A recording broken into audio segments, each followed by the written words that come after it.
Didly scream, "Kill me," while voiding his bowels and bladder. +2 fun and +1 boldness.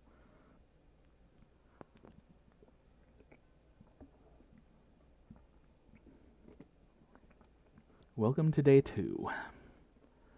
Now it's money and creativity are still my lowest stats, money being the lowest, so let's go to the library. That day, you spend some time on the library's PCs, mining some bitcoins. This is supposed to have something to do with solving algorithms and the rise of cryptocurrency, but you guess that nobody actually has any fucking idea how it really works. Anyway, you gain +2 bitcoins, which is equal to +$2 million, which unfortunately is equal to 2 monster dollars, so +2 money. You were going to help Zoe with her math homework after, but you notice her surrounded by a crowd of sinister cloaked figures. She seems pissed about it. Guys, stop it! I don't want any dead goats. I'm at school. We understand you perfectly, Lord Zagord. This is a test. We must bring you even more dead goats to satisfy your dark hunger. What? No, that's the opposite of what I said. And I don't go by Zagord anymore. I'm Zoe, okay? Z-O-E. Can we take a rain check on that study session, Oz? I can't stand to be around these jerks. Zoe brushes past you on her way out. The cultists stare at you with unconcealed awe. Well, okay, it's concealed by their terrifying masks, but still. Sigurd addressed you by name, and you did not go mad with pleasure. It addressed you almost as if you were an equal. It passed within inches of your frail mortal frame, and, what's more, it mentioned rain. Could it be that it was referring to the fabled storm of cerebrospinal fluid, which will one day come to quench all sanity? Brothers, sisters, bow down before Oz, for he is clearly the prophet of Zagord. Please, O prophet, guide our worship, for we have noticed of late that our Lord appears dissatisfied with our sacrifices.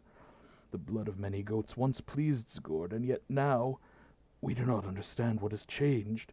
That's pretty obvious.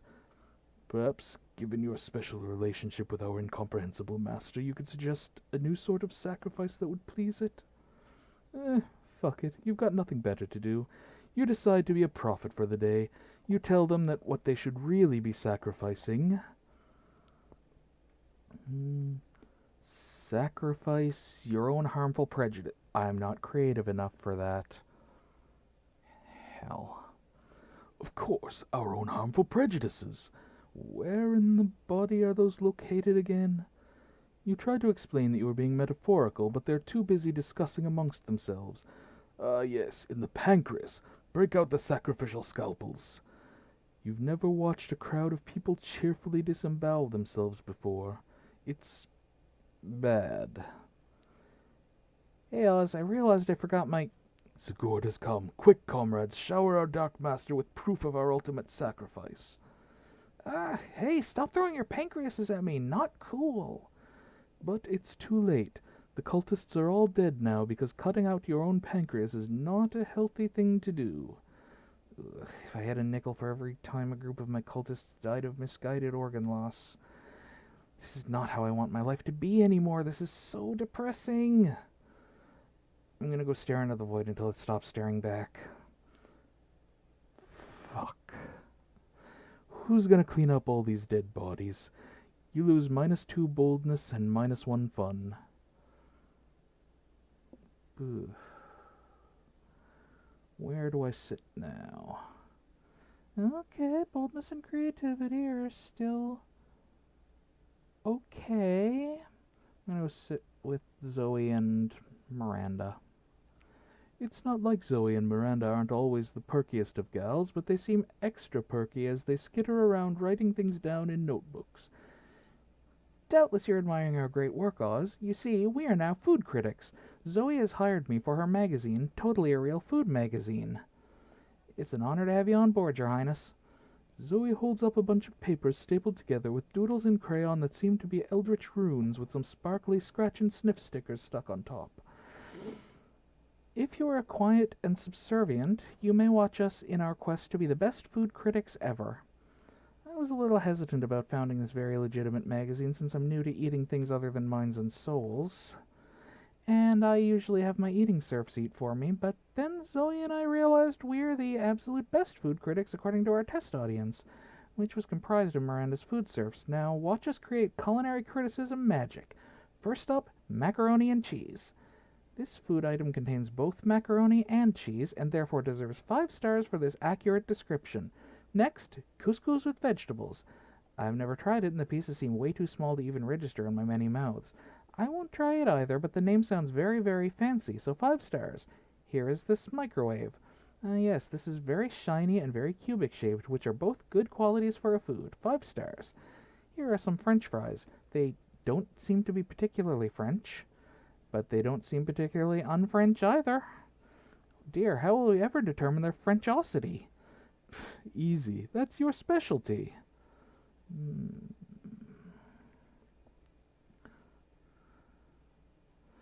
Zoe, you should give the French fries a French kiss worthy of the most epic of French fictions to check how good they are at French kissing and therefore calculate their Frenchosity. Or, Miranda, obviously you're the most qualified to determine this. The only way to establish Frenchosity is to actually go to France. Just send an eating serf over to check it out. Yeah. Gasp! How did you know about my French-themed spooky high AU, Les Monsterables? You truly are my #1 fan, aren't you, Oz? If by #1 fan she means trying to get in her tentacles on prom night, then sure. If you find them to be sufficiently good kissers, my eldritch compatriot, I will join you in this endeavor.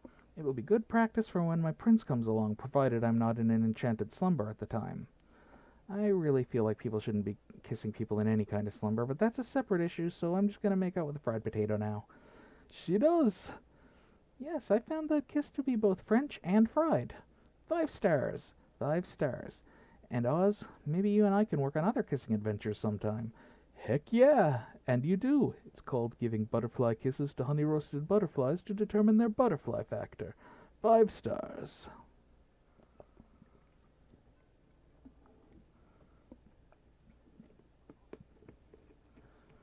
Okay, let's try to fix the issue with the bold and the creativity. Where do I go first? Bold or creative? Let's go creative. That day, while rehearsing for the class play, you aren't especially good nor inspired. For once, it seems like you aren't getting the classic creativity boost from the auditorium. But afterwards, while talking to your classmates, you are having trouble conveying your point in a discussion, so you decide to convey it through music. You start singing, and suddenly everyone else joins you in a kick-ass musical number. It's so amazing that the people with whom you are arguing totally get your point and change their minds once the song is over. You gain +2 creativity. You're chilling with Zoe, watching her draw cute little chibi characters getting eaten by nightmare fluid, when Leonard slides into your midst. I hate this guy. Hey, your art's not bad for a girl. I might have a major opportunity for you. Oh, cool. As much as I hate your casual sexism, I love opportunities. What's up? That day your teacher delivers an amazing and creative performance that blows all your minds. It ends up being a sensation on YouTube. Yeah, I could probably do that. No guarantees that it won't drive your viewers insane, though. They go insane. They weren't true fans to begin with. Great. Let's talk a little more about what you want, and then we can negotiate a price for the commission. Excuse me? Price? Exposure to my 284 YouTube subscribers isn't good enough for you? No? Wow, typical. Here I am trying to give you the opportunity of a lifetime, and you can't think of anything but money. Did you hear me when I said how many subscribers I have? 284! And that's just right now. By the end of this weekend, it could easily be 285, 286, and from there, it's just a few orders of magnitude till I hit 600. A real savvy artist would understand the value of getting in and good with me while I'm still on the rise. This could be huge for you. Anyway, TLDR, no cash right now. I'm investing all my capital in my craft in the hopes of maybe someday becoming a YouTube sensation. You're an artist. Do it for the love of the art, or whatever dumb fucking reason artists have for doing art shit. As Leonard pours more and more garbage words out of his mouth, you can feel the air around Zoe turning into pink tentacles of wrath. Uh-oh. If you can't broker a deal between these two, who knows what will happen to reality? Maybe you can convince Leonard to pay with something other than money. Why don't you pay with one of your kidneys? I mean, you've already got two, and once you're a YouTube sensation, you can buy as many kidneys as you want. Or, if all you got right now is hope for the future, why not pay with your future? Pledge to be Zoe's indentured servant from ages 32 to 36. This feels maybe... I don't know. I can't tell which stat is which answer. That... let's see. This feels like bold or charm. And this feels like... it's bold. Excuse me, what in the 9 dimensions of unspeakable torment makes you think you can negotiate on my behalf? I have no interest in Kappa kidneys. I only eat angel kidneys. You know, the kidneys of David Boreanaz, acclaimed star of TV's Angel? Those are collector's items. These kidneys, though, I wouldn't eat them even if they were signed by the entire cast of Firefly. Fine, I'll take my limited edition signed kidneys elsewhere. Congrats on missing out on a once-in-a-lifetime exposure opportunity. Leonard flounces away. Wait, does he really have his kidneys signed by the entire cast of Firefly? Now you're kind of jealous. You lose -2 fun and -1 smarts. Lovely.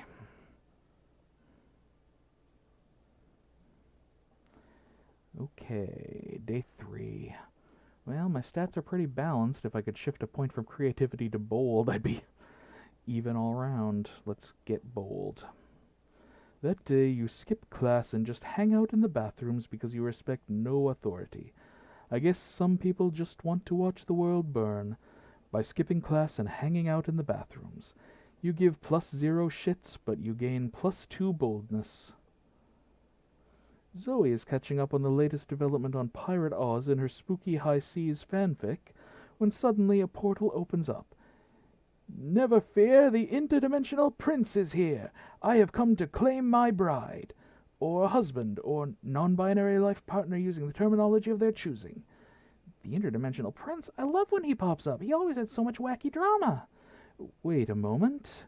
Weren't you previously Elder Torah and subsequently trapped in a totem deity Zagord? Yes, that was me. You devoured my grandfather molecule by molecule, turning every atom of his existence into a million scarab beetles before crushing them and snorting their powdered corpses. I'm sorry, I'm so sorry, that's totally not me anymore. No, it was magnificent! And now here you are in the body of a high school girl, but of legal age to consent, which is exactly my type. Come, my beautiful devourer of worlds, be my horrific bride! Oh no, Zoe is such a Spooky High fan she might agree to marry the prince just for fanfic purposes. Better stop this right now. Be careful, Zoe has been married 17 times before and eaten every one of her spouse's minds.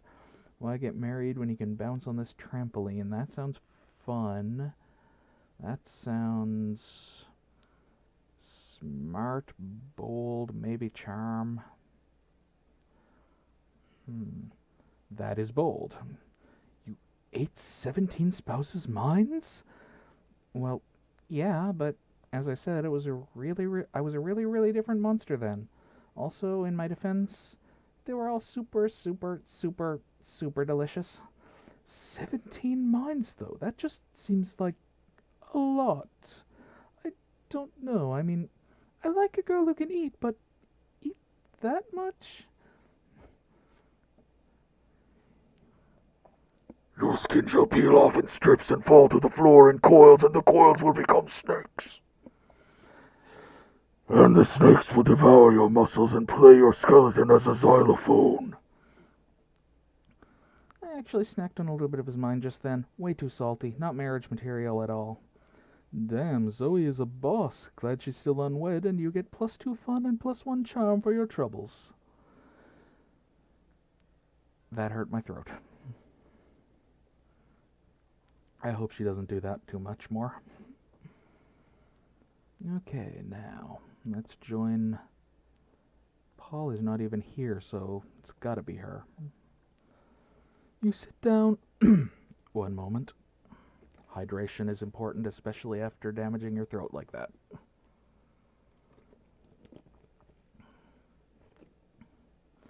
You sit down with Scott and Zoe just as Zoe cracks open the Tupperware she brought for lunch.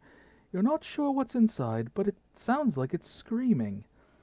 Oh, Zoe, what are you eating? Is it pizza? I love pizza. No, Scott, it's not pizza. I'm on a special diet where I only eat Sanity.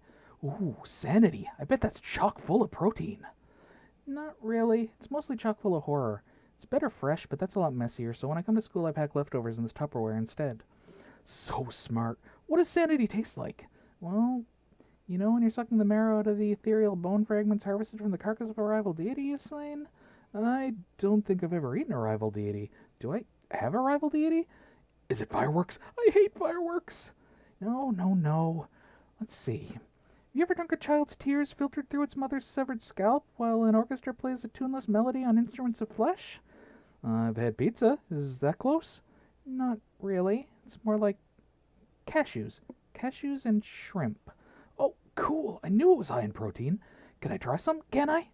Well, it's not really for mortals. But Scott looks so excited. You've got to figure out a way to resolve this situation. Scott's sanity is extremely high in cholesterol. Why don't you just eat some cashews and shrimp smothered in this malignant insanity hot sauce I brought? But what if Scott uses this crazy straw? I'm thinking... Oh no, cholesterol, the original C word. Also, eating sanity would cause your brain to invert, mutilating it like a thumbless chimpanzee angrily peeling an orange. That sounds sort of bad too, but what I'm really worried about are my arteries. Cashew me, bro. You happily oblige. 1 cashew, shrimp, and weaponized hot sauce cocktail coming right up. Oh, wow. This food looks like a tiny crime scene. Down the hatch. That's a lot of hot sauce, Scott. You sure your mortal mouth can... My mouth exploded! It caught on fire and exploded! No more mouth for Scott! No, Scott, I can still see your mouth. But I can't see my mouth. And whose mouth is it supposed to be? Mine! So if I can't see it, it's not real! Okay, dude. Sorry, I can't talk. My mouth exploded, so I don't have a mouth anymore. Scott sits quietly for the rest of the lunch period, growing progressively redder and sweatier while you enjoy a nice time with Zoe. Nice.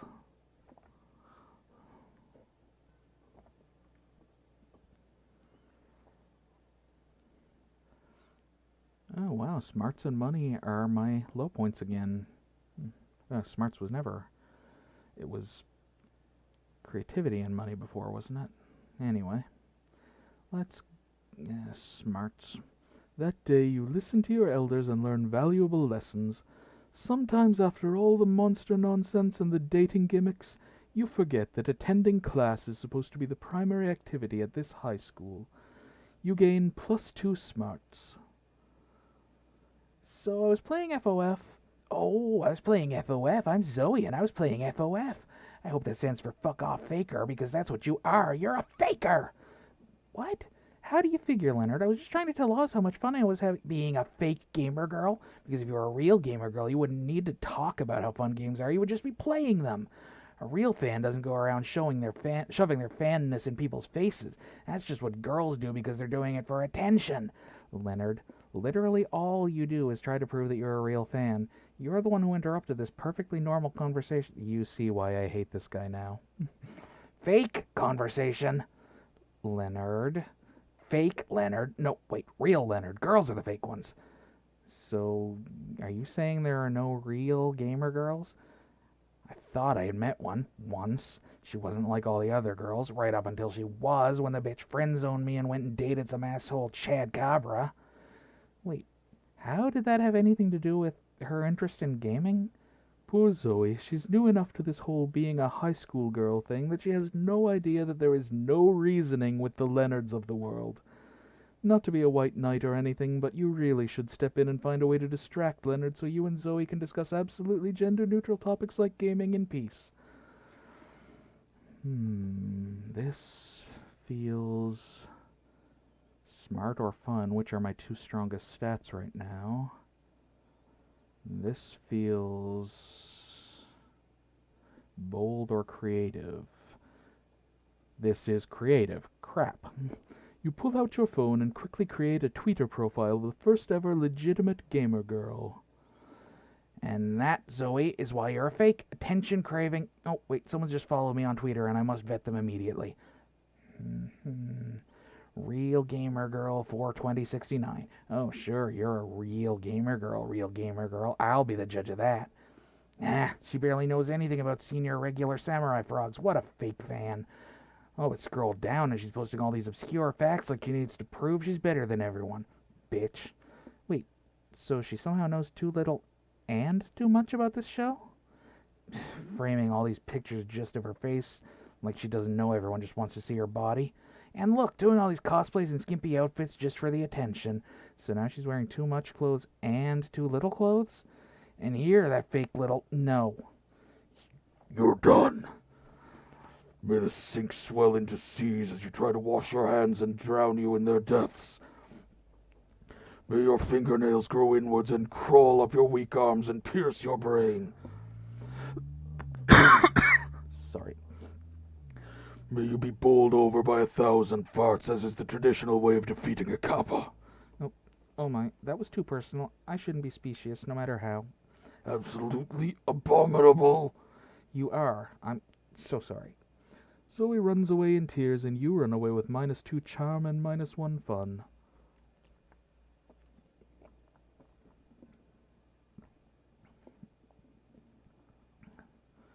And now I need to fix that charm collapse, which means the gym. That day, an epic dodgeball match takes place. The match is so intense and both teams are so into it that you decide to raise the stakes by betting part of your charm against part of the other team leader's charm. That commitment amazes your whole team, and their spirit is fueled by determination. Finally, you win and take the +2 charm from the other team's leader. She's now a bit less fabulous. In the next game, you end up on a team with Vera, Zoe, and Polly, the dream team. For your ideal foursome, but for dodgeball, not so much. They don't really even seem to want to be there. I can't believe we're stuck in this interminable sporting event when we could be doing something so much more productive. Yeah, like hiding in a bathroom stall to learn my classmates' secrets and add them to my fanfic. Or hiding in a bathroom stall for sex reasons. I was going to say taking over a small South American country, but to each their own, I suppose. Whatever. I bet you could do that in a bathroom stall, too. You're smart. But we won't be able to do anything in any bathroom stalls unless we stop this dumb dodgeball game. It's been going on forever. Seriously, I'm pretty sure I subjected the minds of my victims to eternal torments that were shorter than this match. You suspect that might be a bit of an exaggeration, but who cares? This is your chance to get in good with your dream team by dreaming up a way to end the match. I convinced Coach Dodgeball has to stop because it's cultural appropriation. That feels bold or smart. Mustard gas, that feels bold. Cultural appropriation, you say? But whose culture? And what are we appropriating? You tell him you'd love to answer that, but asking questions is also cultural appropriation. From the Sphinx. The Sphinx? What did Oz just say about asking questions? But you're asking questions. Oh, so just because she's got snakes for hair, you think that makes her not a Sphinx? You're doing it too. I'm so confused. Dodgeball's canceled. Hooray, we win. Now let's all go to the bathrooms for various reasons. You guys have a great time fucking off in the bathrooms for the rest of the period. Good thing fucking off in the bathrooms isn't cultural appropriation. Or is it? Either way, you gain +2 fun and +1 creativity.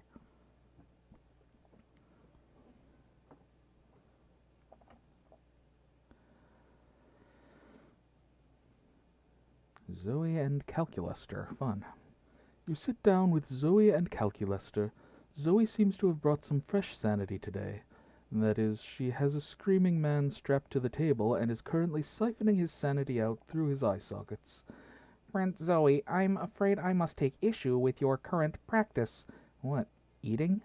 Eating in a manner which would cause a human to repeatedly scream, "Kill me," while voiding his bowels and bladder. It does not seem nice. Look, I was born this way, okay? Well, not so much born as ripped from the fabric of reality itself and animated with equal parts raw malice and the concept of despair. But still, don't judge me. I do not possess the necessary firmware to judge you, Zoe. I do, however, wish that you would find another way to attain sustenance. You can't stand to see these two at odds. Maybe you could convince Zoe to change her ways, or convince Calculester that they don't need changing.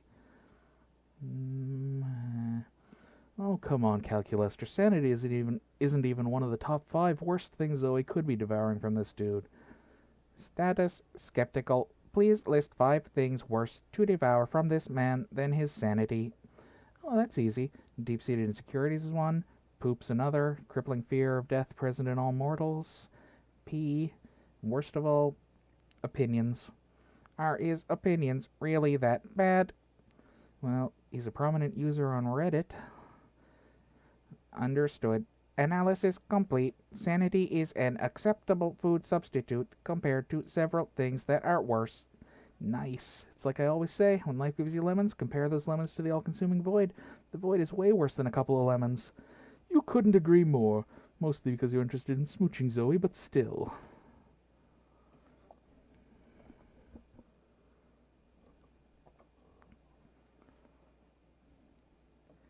And we now need money. And a couple of other stats, but money most of all. That day you spend some time on the library's PCs, playing some good old online poker. Gambling seems like a stupid and dangerous decision, but who cares? This time it paid off, so fuck it. You gain +2 money. Everyone's favorite eldritch cutie patootie runs up to you, tentacles twitching with excitement. Oz, did you hear TV streaming platform is rebooting Senior Regular Samurai Frogs? I'm so excited, like OMG. OMG is right. Oh, miserable gods of TV, why do you keep doing this to us? They're going to ruin SRSF for the next generation. Just like when the SJWs hijacked Human Hunters and they made that all-female reboot, now young monsters will grow up watching that and never know true happiness. TV streaming platform already ruined Skater Cats from Venus and Ghetto Dolphins. Now they're going to ruin the frogs too? I bet they're all going to be POC and women anyway. They probably won't even be frogs. I don't know that they are making them POC and women, but even if they were, aren't there female frogs? You would say that. But aren't there? I'm so confused all the time, Leonard. Why are you like this? At that moment, a middle-aged man pops out from behind what you now notice is a cardboard cutout of a bush, clearly planted there for eavesdropping. Well, hello there, representatives of our sweet, sweet target demographic, he says. I couldn't help but overhear you succinctly encapsulating a generic argument about reboots. We've indeed feared just such backlash from you whippersnappers. Tell me, any of you have any ideas for how we can guarantee this reboot will be a success? I bet it'd absolutely impress any classmate you wish to romance. Impressing classmates you wish to romance? Holy shit, that's like your whole thing. Plus, you can't possibly let Leonard chime in, so... people might criticize new graphic style, new characters, new voice actors, new... Wait, what if you just air the show from 30 years ago but with a new name? That would be bold or creative. Add a hip new character to hook the target demo, like a surfer skater dog with a goatee and super cool sunglasses or something. That feels like a Simpsons reference, but it also sounds like creative or fun. Yes, of course. When adding new characters, there's always a danger of facing criticism, unless the character is just so awesome. Oh, what if you add a rabbit with a beard and tattoos who is also a motorcycle? Perfect. And you can have a PhD in selfies and kill any industry with a snap of his fingers, just like a true millennial. Plus, he's the national champion of dabbing. Are you kidding? This sounds like some pandering bullshit. And I would consider your input valuable, but that purple chick pitched it in such a calm and even-keeled way that she must be right. I gotta go get this to the art department right now. And by the art department, I just mean my friend Art. He draws things. His name's a mere coincidence. Goodbye, sweet, sweet target demographic. I can't believe I designed a character for a major animated series. I can't believe he has a PhD in selfies. You can't believe it's not butter.